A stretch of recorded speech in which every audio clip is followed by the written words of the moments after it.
Okay, so theories of money supply determination मैं फिर से शुरू कर रही हूँ. सो आज हम लोग theories of money supply determination. What is money supply determination? Means कि मनी सप्लाई एक अर्थव्यवस्था में how will determine that money supply in an economy, right.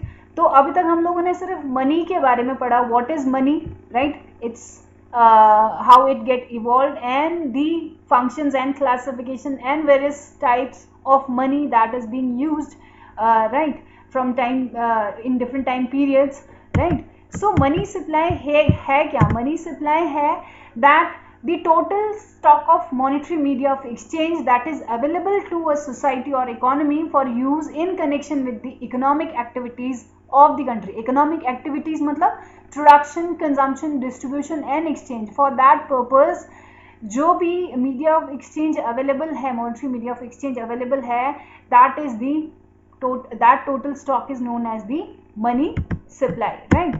Now regarding the money supply, अगर हम लोग different economists के व्यू पॉइंट्स देखते हैं तो क्लासिकल्स दे assume that कि मनी का सिर्फ एक money has a static role to play in the economy and it is merely a wheel. का मतलब था कि मनी सिर्फ हम लोगों को एक्सचेंज का ही काम ये करता है. क्लासिकल्स का ये मत था. सो दैट इज़ द रीज़न वो अपने व्यू पॉइंट में सिर्फ करेंसी और demand deposits of the banks जो हैं उसी को कंसीडर करते हैं, जो कि हाईली लिक्विड हैं और एक्सचेंज के लिए अवेलेबल हैं 24/7 जब हमें ज़रूरत हो, राइट. सो ये क्लासिकल्स के अकॉर्डिंग इसीलिए लोग इन्होंने यही कंपोनेंट्स को मनी सप्लाई में रखा था. बट उसके बाद जो दूसरे मॉडर्न इकोनॉमिस्ट थे उनका मानना था दैट कि नहीं, मनी सप्लाई का सिर्फ मनी का रोल सिर्फ एक्सचेंज का ही नहीं होता है. It has certain other functions to perform, that is store of value and measure of value as well. So that is the reason इन्होंने टाइम डिपॉजिट को भी उसमें एज ए कॉम्पोनेंट कंसिडर किया है, right. So if we look at the different view points of the various economists from time to time, जो money supply में classicals थे, मैंने बताया ये लोग दो ही कंपोनेंट्स को कंसीडर करते थे क्योंकि ये लोग मीडियम ऑफ एक्सचेंज फंक्शन को ही मानते थे. सो दैट इज़ द रीज़न उन्होंने करेंसी, जिसमें कि करेंसी नोट्स प्लस कॉइन्स आते हैं, plus demand deposits of banks को भी लिया. मिल्टन फ्रीडमैन या शिकागो अप्रोच में हमने देखा कि सप्लाई ऑफ मनी में करेंसी प्लस डिमांड डिपॉजिट्स के साथ साथ, क्योंकि इन्होंने माना कि store of value function of money भी बहुत इंपॉर्टेंट है, राइट. सो इसलिए इसमें टाइम डिपॉजिट्स जैसे कि फिक्स डिपॉजिट्स होते हैं को भी इसमें कंसीडर किया गया है, राइट. देन गुरलेन शाह ने अपने अप्रोच में बताया कि सप्लाई ऑफ मनी में करेंसी, डिमांड डिपॉजिट्स और टाइम डिपॉजिट्स तो होती ही हैं, उसके अलावा भी post office saving bank deposits होती हैं और जो भी दूसरे मनी के सब्सटीट्यूट्स हैं जिसको कि हम नियर मनी बोलते हैं, मनी के आसपास, मतलब कि जो कि मनी की तरह ही कई सारे फंक्शंस परफॉर्म करती हैं मनी वाले ही, और साथ में मनी के करेंसी के बराबर तो लिक्विड नहीं होते, इन सब के बराबर तो लिक्विड नहीं होते करेंसी और डिमांड डिपॉजिट्स के बराबर, बट उनको भी जो है as a medium of exchange हम लोग उसको करेंसी के रूप में बदल सकते हैं, right. So without wastage of time, जैसे कि शेयर्स एंड बॉन्ड्स, इसलिए भी इन्होंने ये जो मनी के सब्सटीट्यूट्स हैं नियर मनी जो है, इनको भी मनी के कॉम्पोनेंट्स में लिया है. देन सेंट्रल बैंकिंग अप्रोच में कहा है कि ये सारी चीज़ें तो हैं ही, currency, demand deposits, time deposit, saving bank deposit, shares, bond, securities. इसके अलावा जो अनऑर्गेनाइज सेक्टर, जो कि एक रूरल एरिया में मनी लेंडर्स का, जहाँ पे बोलबाला होता है, जमींदारों का बोलबाला होता है, जहाँ पे हम लोगों का कोई अकाउंट हमें पता नहीं है, नेशनल इनकम में वो कंसीडर नहीं होता, वो एक अनऑर्गेनाइज सेक्टर जिसको हम मानते हैं, उसमें भी जो साख की सुविधाएं उपलब्ध होती हैं विभिन्न वर्कर्स को या फिर कंज्यूमर्स को भी, तो वो क्रेडिट फ्रॉम अनऑर्गेनाइज सेक्टर को भी सेंट्रल बैंकिंग अप्रोच में शामिल किया गया है. तो इनके अकॉर्डिंग मनी सप्लाई में ये सारी चीज़ें शामिल होनी चाहिए, right. So components of money supply में अगर हम आते हैं तो मनी सप्लाई के जो कंपोनेंट्स हैं, इसमें आ जाते हैं करेंसी प्लस डिमांड डिपॉजिट्स. अब करेंसी में कॉइन्स आ जाते हैं, राइट.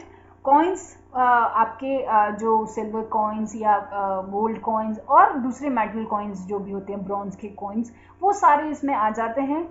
फिर कॉइन्स में भी कॉइन्स जो हैं कई कॉइन्स जो है स्टैंडर्ड फुल बॉडीड कॉइन्स जिसको बोलते हैं, जिसकी की इंट्रिंसिक वैल्यू और फेस वैल्यू बराबर होती है, उसको बोलते हैं हम स्टैंडर्ड और full bodied coins.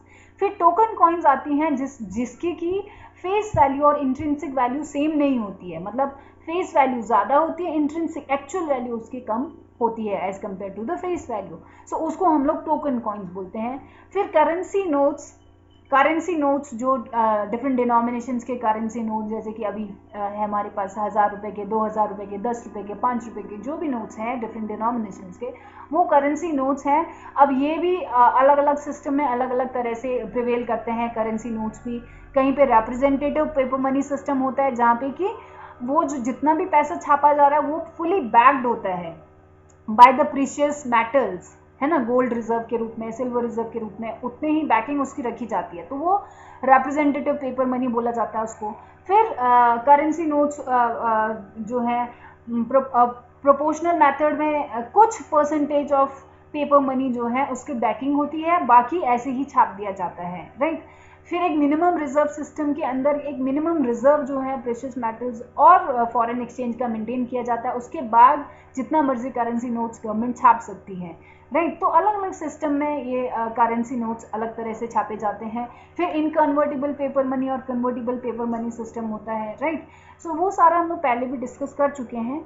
Then demand deposits भी हाईली लिक्विड होती हैं करेंसी की ही तरह, जो कि बैंक्स के पास होती है डिमांड डिपॉजिट्स, जैसे कि फॉर एग्जांपल हमारे करंट अकाउंट के डिपॉजिट्स, हमारे सेविंग अकाउंट के डिपॉजिट्स एक तरह के डिमांड डिपॉजिट्स का ही हिस्सा है जो कि हाईली लिक्विड होते हैं, राइट। सो इसलिए ये तो दो चीज़ें हैं। अब इसके अलावा जब हम मॉनिटरी एग्रीगेट्स को देखते हैं मनी सप्लाई मेजर करने के लिए, मनी सप्लाई को मेजर करने के लिए जो विभिन्न मॉनिटरी एग्रीगेट्स लिए हैं, राइट, वो इस तरह से हैं M1, M2, M3, M4, right. ये मनी सप्लाई को मेजर या उसका एस्टिमेशन लगाने के लिए, ठीक है, मनी सप्लाई की डिफरेंट डेफिनेशंस के अकॉर्डिंग ये एग्रीगेट्स दिए गए हैं। तो ये M1, M2, M3, M4 है क्या? तो मनी सप्लाई या M1 जिसको कि नैरो मनी भी बोलते हैं, नैरो मनी इसलिए बोलते हैं क्योंकि यहाँ पे सिर्फ हम लोग currency plus demand deposits plus other deposits को ही सिर्फ हम यहाँ पे लेते हैं। नैरो है क्योंकि इसमें सिर्फ यही 3 कंपोनेंट्स आते हैं, बाकी चीज़ें जो है इसमें शामिल नहीं होती हैं। तो करेंसी में कॉइन्स प्लस नोट्स दोनों आते हैं। डिमांड डिपॉजिट्स आपका मैंने बताया से आपके करंट अकाउंट के जो डिपॉजिट्स हैं, ठीक है, जो कि कभी भी आप बैंक में जाके निकाल के उसको खर्च कर सकते हैं, या सेविंग अकाउंट्स के जो डिपॉजिट्स हैं। दूसरा other deposits of the RBI with the RBI, मतलब ये वो पैसा है जो कि बाकी बैंक्स का रिजर्व बैंक के पास है, right. Other deposits held by the public with reserve bank of India, right. So that is this deposit, other deposit जिसको बोल रहे हैं। तो ये M1 में ये तीनों कंपोनेंट्स आ जाते हैं, currency, demand deposits and other deposits. So it can be easily used as a medium of exchange, right, और for making any kind of payment, डेब्ट पेमेंट हो या एक्सचेंज करना हो, उसके लिए ये काम आता है। So this money supply aggregate is the most liquid measure of money supply. Then आपका M2 जो है, M2 M1 के कंपैरिजन में एक broader concept of money supply है, जिसमें कि M1 तो शामिल है ही है। M1 मतलब currency, demand deposit plus other deposits with the RBI तो है ही है। उसके अलावा सेविंग डिपॉजिट्स भी इसमें शामिल हो जाते हैं। सेविंग डिपॉजिट्स किसके?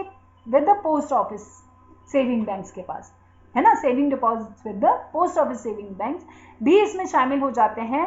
सो इसमें सिर्फ डिफरेंस क्या आया M1 M2 में, यहाँ पे हमने सेविंग डिपॉजिट्स जो कि पोस्ट ऑफिस सेविंग बैंक्स के पास है उसको जोड़ा है, जो कि उतनी लिक्विड नहीं होती है जितना जो कि एक कमर्शियल बैंक के पास डिमांड डिपॉजिट्स लिक्विड होती हैं, उतना नहीं होती हैं। और दूसरा ये these are not checkable accounts, ठीक है, चेक के द्वारा विड्रॉ नहीं कर सकते आप इसको, राइट। सो ये इतनी लिक्विड नहीं होती है जितना दूसरे डिपॉजिट्स होती हैं, बट हाँ it is more liquid than the time deposits with the bank. जो फिक्स डिपॉजिट्स होती हैं उससे ज़्यादा लिक्विड होती हैं बट ये saving deposits, right, with the post office जो होती हैं, राइट। देन M3 को हम लोग एक मनी सप्लाई डिटर्मिनेंट को हम लोग एक ब्रॉड मनी भी बोलते हैं, क्योंकि यहाँ पे और इसमें टाइम डिपॉजिट भी हम लोग शामिल कर दे रहे हैं M3 में।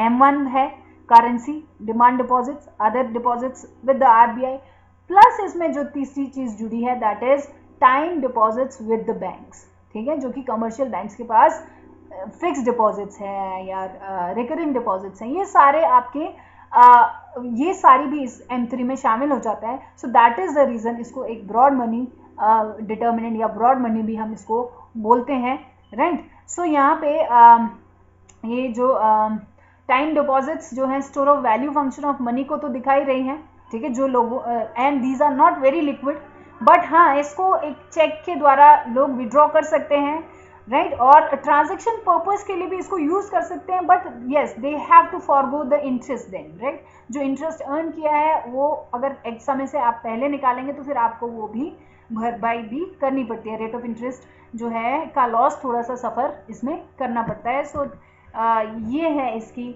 बट हाँ ट्रांजेक्शन पर्पस के लिए आप इसको विड्रॉ कर सकते हैं, राइट, टाइम डिपॉजिट्स को भी. सो ये था M3. फिर लास्ट आपका जो मनी सप्लाई एग्रीगेट है M4.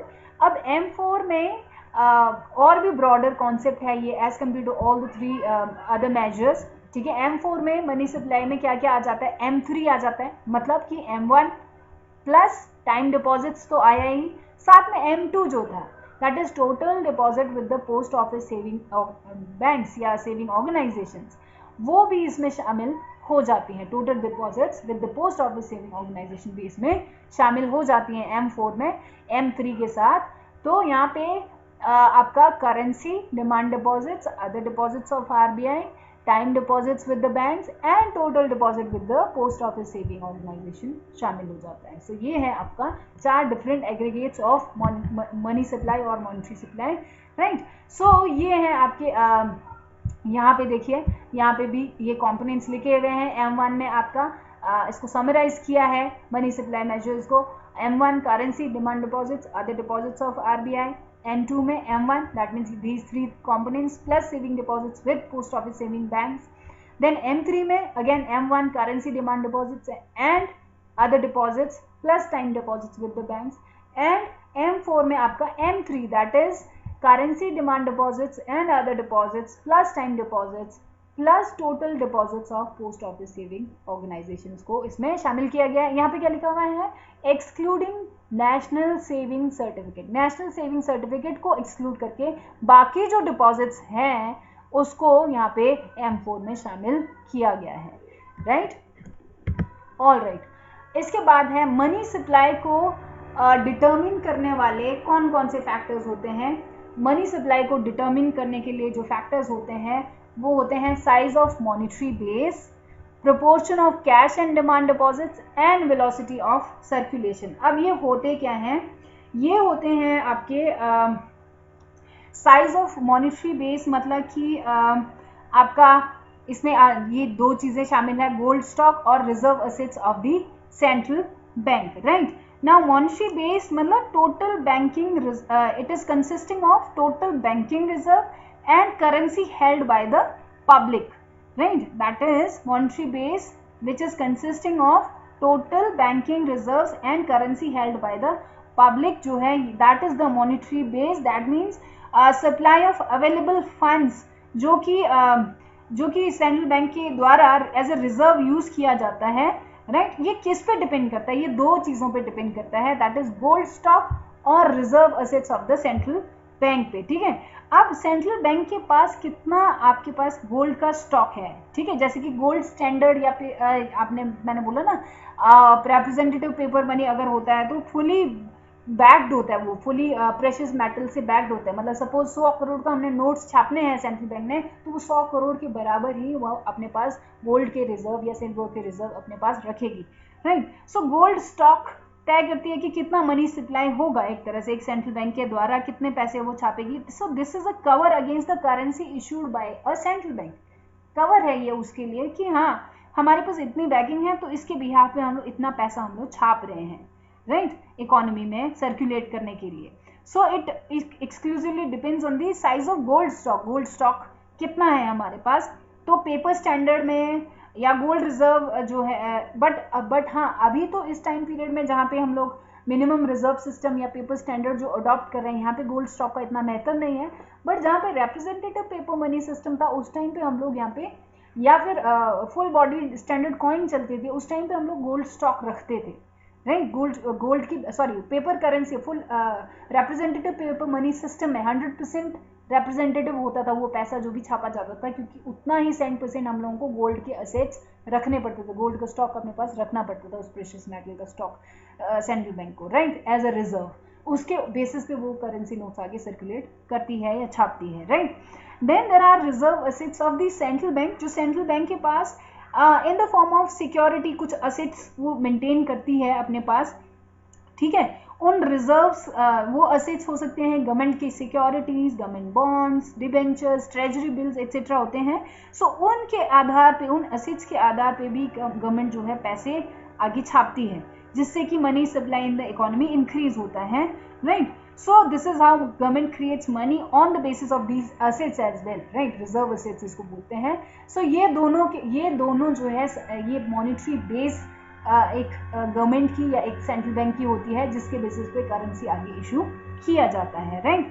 और इसके बाद है आपका proportion of cash and demand deposits. Now currency with the public और डिमांड डिपॉजिट्स का रेशो क्या है, right, ratio between these two, मतलब कि लोगों के हाथ में कैश होल्डिंग ज्यादा है as compare to demand deposits, तो क्रेडिट क्रिएशन उतना कम होगा। As compare to that demand deposits ज्यादा है ना, डिपॉजिट जितना अधिक होगा बैंक्स के पास उतना वो क्रेडिट क्रिएशन ज्यादा कर पाएंगे, जितना डिपॉजिट कम होगा बैंक्स के पास उतना वो लोन कम दे पाएंगे, जितना डिपॉजिट अधिक आएगा उतना लोन क्रिएशन ज्यादा, क्रेडिट क्रिएशन ज्यादा करेंगे, राइट। सो मनी सप्लाई ऑटोमेटिकली बढ़ेगी। तो जो ये प्रोपोर्शन तय करता है कि मनी सप्लाई कितना इकोनॉमी में होगा, राइट।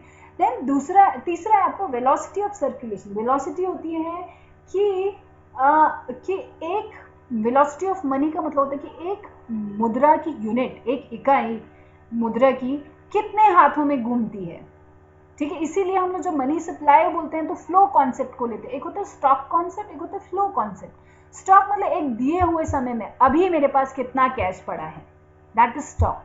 मैं बोलूंगी अगले महीने तक मेरे पास कितना पैसा होगा, that is a flow concept. तो नेशनल इनकम जब हम कंसीडर करते हैं तो हम एक समय से दूसरे समय की बात कर रहे हैं ना, सो हम एक टाइम पीरियड की बात कर रहे हैं, राइट। सो वेलोसिटी जब हम बोल रहे हैं तो हम लोग एक टाइम पीरियड की बात कर रहे हैं, इसीलिए मनी सप्लाई में जब वेलोसिटी शामिल हो गया तो वो एक फ्लो कॉन्सेप्ट बन जाता है। तो फ्लो कॉन्सेप्ट में हम लोग वेलोसिटी को कंसीडर करते हैं मनी के सप्लाई के लिए। तो वेलोसिटी होती है कि एक पैसा एक हाथ से दूसरे हाथ कितनी बार गया, राइट।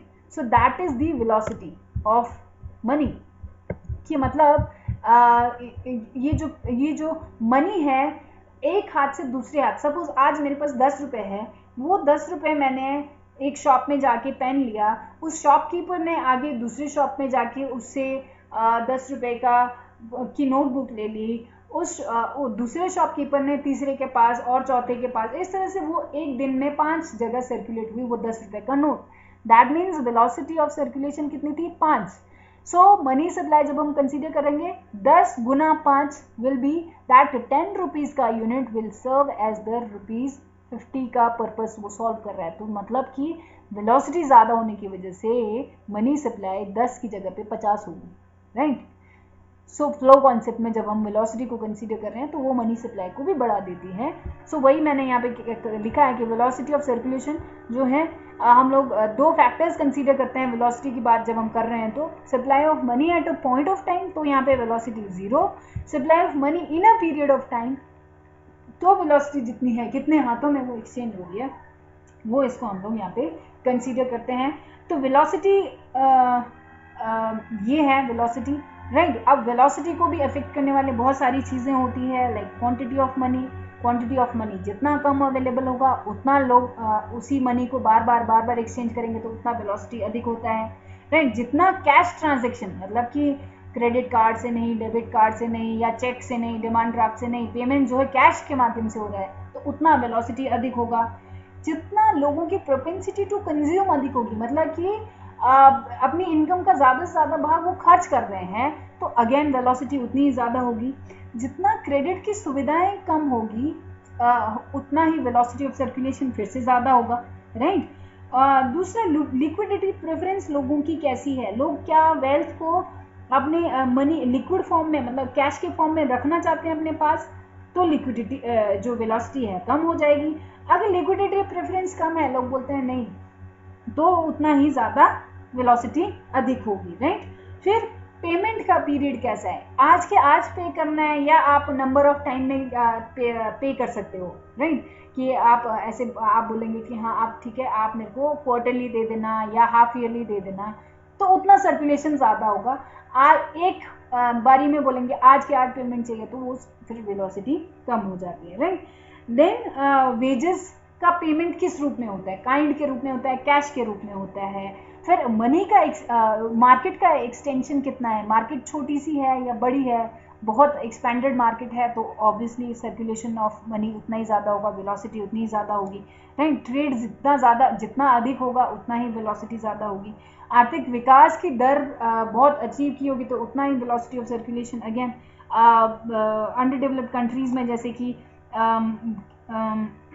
वेलोसिटी ऑफ सर्कुलेशन ज़्यादा नहीं होता है as compare to the developed countries, right. So क्योंकि वहाँ पे स्टैंडर्ड ऑफ लिविंग हाई होगा, वांट्स ज़्यादा होंगी लोगों की, तो लोग ज़्यादा कंजम्पशन करेंगे, तो मास कंजम्पशन ज़्यादा होता है, तो वेलोसिटी ऑफ मनी भी ज़्यादा होता है। सो ये सारी चीज़ें वेलोसिटी को प्रभावित करने वाले फैक्टर्स जो मैंने अभी डिस्कस किया आपको, राइट। तो ये तीनों चीज़ें डिटर्मिन करती है कि मनी सप्लाई एक इकोनॉमी में कितना होगा। मॉनिटरी बेस, आपका proportion of cash with the demand deposits and velocity of circulation, ये डिसाइड करती हैं। सो इसके बाद जो factor determining the money supply in an economy, ये मनी मल्टीप्लायर और हाई पावर्ड मनी, ये मैं नेक्स्ट क्लास में कराऊंगी